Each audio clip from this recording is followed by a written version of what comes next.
जय हिंद साथियों।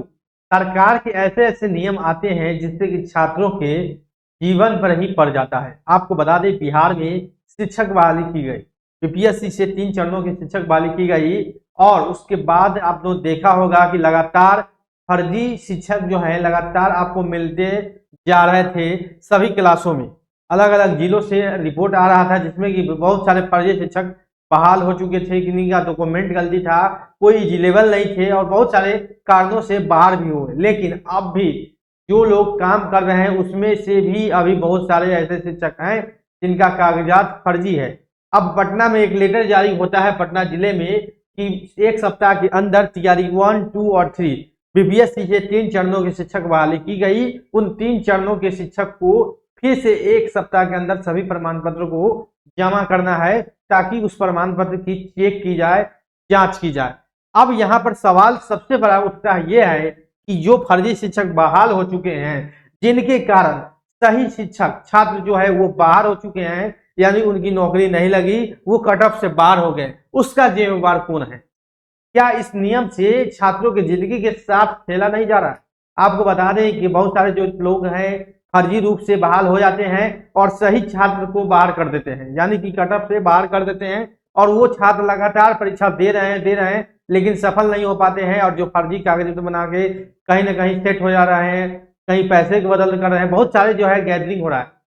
विभाग में देखेंगे कुछ अधिकारियों की वजह से ही देखिए भ्रष्टाचार सीधे नहीं होता है। अब देखेंगे गलत डॉक्यूमेंट से भी जा रहा है तो कुछ ना कुछ उसमें अधिकारियों की भी संलिप्तता होती है। और छठे चरण से जब शिक्षक बहाली की गई तो बहुत सारे गलत डॉक्यूमेंट से बहाली किया गया है और अभी भी 3 चरण की शिक्षक जो बहाली हुई है उसमें भी बहुत सारे ऐसे लोग हैं जिनका प्रमाण पत्र गलत है या वो उस क्लास के लिए एलिजिबल नहीं है, योग्य नहीं है, फिर भी उनका बहाली किया गया। लेकिन ये बात है, ठीक है, ये छटनी हो रहा है, जांच हो रहा है, ये तो ठीक है, लेकिन जांच के बाद जो है फर्जी शिक्षक तो बाहर हो जाते हैं 8,000, 10,000, 20,000।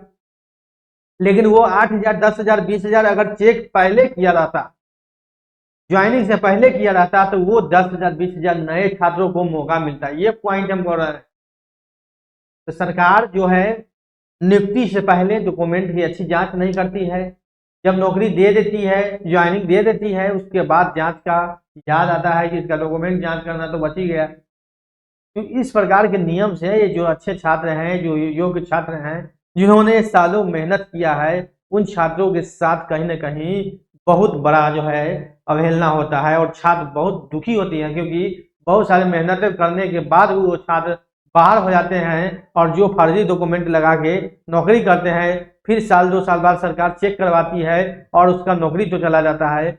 वेतन वेतन वसूलने का बात होता है लेकिन वो सब जो बात है वो कागज में ही रह जाता है। अभी मामला देखेंगे तो हर बिहार के सभी जिलों में ऐसा है। अब टीआरई 4 होने वाला है लेकिन टीआरई 4 में भी सरकार को नियम बदलना चाहिए।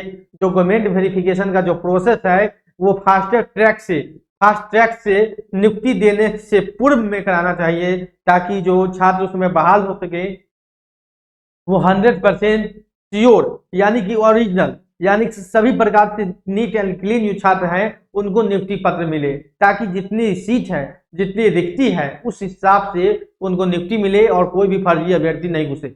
आप एग्जाम के बाद, रिजल्ट के बाद तो कम से कम इस डॉक्यूमेंट चेक को प्रोसेस कर सकते हैं, अच्छा से समय रहता है।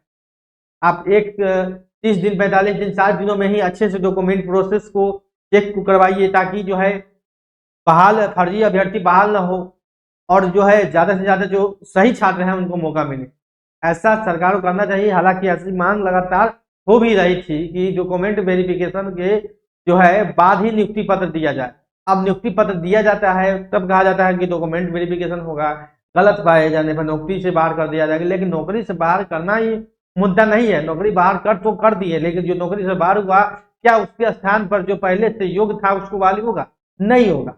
फिर आप कहिएगा नई बहाली होगा, तब नई जब नियुक्ति निकलेगी तब बहाली होगा। यहाँ पर ये मुद्दा है, इसलिए नियुक्ति से पहले जो है फास्ट ट्रैक मोड में डॉक्यूमेंट की जांच होना चाहिए। आपको बता दें नया मामला जो पटना का है, यहाँ पर आप देखेंगे कि पटना कार्यालय, पटना जिले में बीपीएससी की ओर से आयोजित शिक्षक नियुक्ति परीक्षा 1, 2 और 3 में चयनित नियुक्ति विद्यालय अध्यापकों की प्रमाण पत्र 1 सप्ताह के भीतर डीईओ कार्यालय में जमा करने होंगे। 1 सप्ताह के अंदर जिला शिक्षा पदाधिकारी साकेत रंजन ने इसे उपलब्ध कराने का निर्देश दिया है। उन्हें इस बाबत जिले के सभी प्रखंड शिक्षा पदाधिकारी को विद्यालय में पत्र लिखा है। आपको बता दें कि जांच के लिए निगरानी को नहीं मिला 69,000 शिक्षक। अब ये मामला देखेंगे 2006 से चला आ रहा है। 2006 से 15 में जो बहाली हुई थी उसमें बहुत सारे जो छात्र शिक्षक हैं उनके 69,000 कागजात के प्रमाण पत्र नहीं मिल रहे हैं। ये आज शिक्षक नहीं चल रहा है, ये 10-15 साल हो गया, लगभग 10 साल, उससे निगरानी को कुछ नहीं मिल रहा है। ये मतलब कि सिर्फ आप खबर देखते होंगे, पेपर में देखते होंगे कि फोल्डर गायब है, कागजात नहीं मिल रहा है। तो किस प्रकार लापरवाही की जाती है शिक्षक बहाली में आप लोग देखते होंगे। और बहाली तो आनंद फानंद में कर दिया जाता है और बाद में पता चलता है कि उसका कागजात नहीं मिल रहा है, तो बहुत कुछ नहीं मिल रहा है।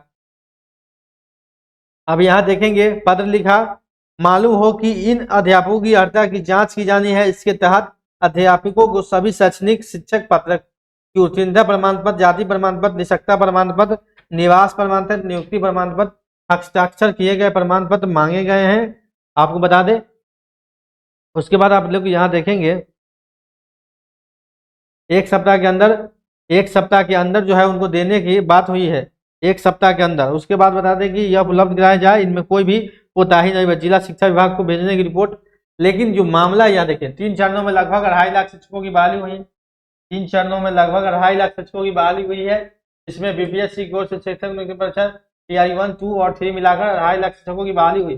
जिसमें सभी दस्तावेज कोटिवार जांच होगी। इसके लिए जिला शिक्षा पदाधिकारी ने समिति गठित कर दी है। माध्यमिक शिक्षा निदेशक ने कहा कि जाली गलत प्रमाण पत्र पाए जाने पर तत्काल नियुक्ति जो है वो रद्द तो हो जाएगी, लेकिन जो है इसके साथ नए छात्र बहाल होंगे नहीं। फर्जीवाड़े के मामले में कानूनी कार्रवाई की जाएगी। ये सब तो चलता ही रहता है, लेकिन सरकार को नई शिक्षक बहाली में एक नियम जरूर लाना चाहिए कि नियुक्ति से पहले, रिजल्ट के बाद और नियुक्ति से पहले जिनका भी रिजल्ट आता है उनको फास्ट ट्रैक मोड में डॉक्यूमेंट की जांच होना चाहिए और फिल्टराइजेशन हो। और जितने छात्र का डॉक्यूमेंट गलत पाया जाता है उसके जगह पर जो उस कट ऑफ के बाद जो आते हैं उन छात्रों को लाना चाहिए, उनका भी डॉक्यूमेंट चेक होना चाहिए। तब जाके जो है सही शिक्षक की बहाल होगी और जो योग्य हैं उन सभी शिक्षकों को मौका मिलेगा। क्योंकि इस तरीके से गलत डॉक्यूमेंट के कारण बहुत सारे शिक्षक बहाल होते हैं, फिर बाद में नौकरी से बाहर होते हैं, वो सीट भी खाली हो जाता है और सही छात्र बहाल नहीं पाते हैं। तो इस नियम के लिए छात्र को भी आवाज उठाना होगा। गलत तरीके से बहुत सारे जो है शिक्षक बहाल हो रहे हैं। साथियों, जैसे ही कोई नया अपडेट आएगा बिहार शिक्षक बहाली से TRE 4 से संबंधित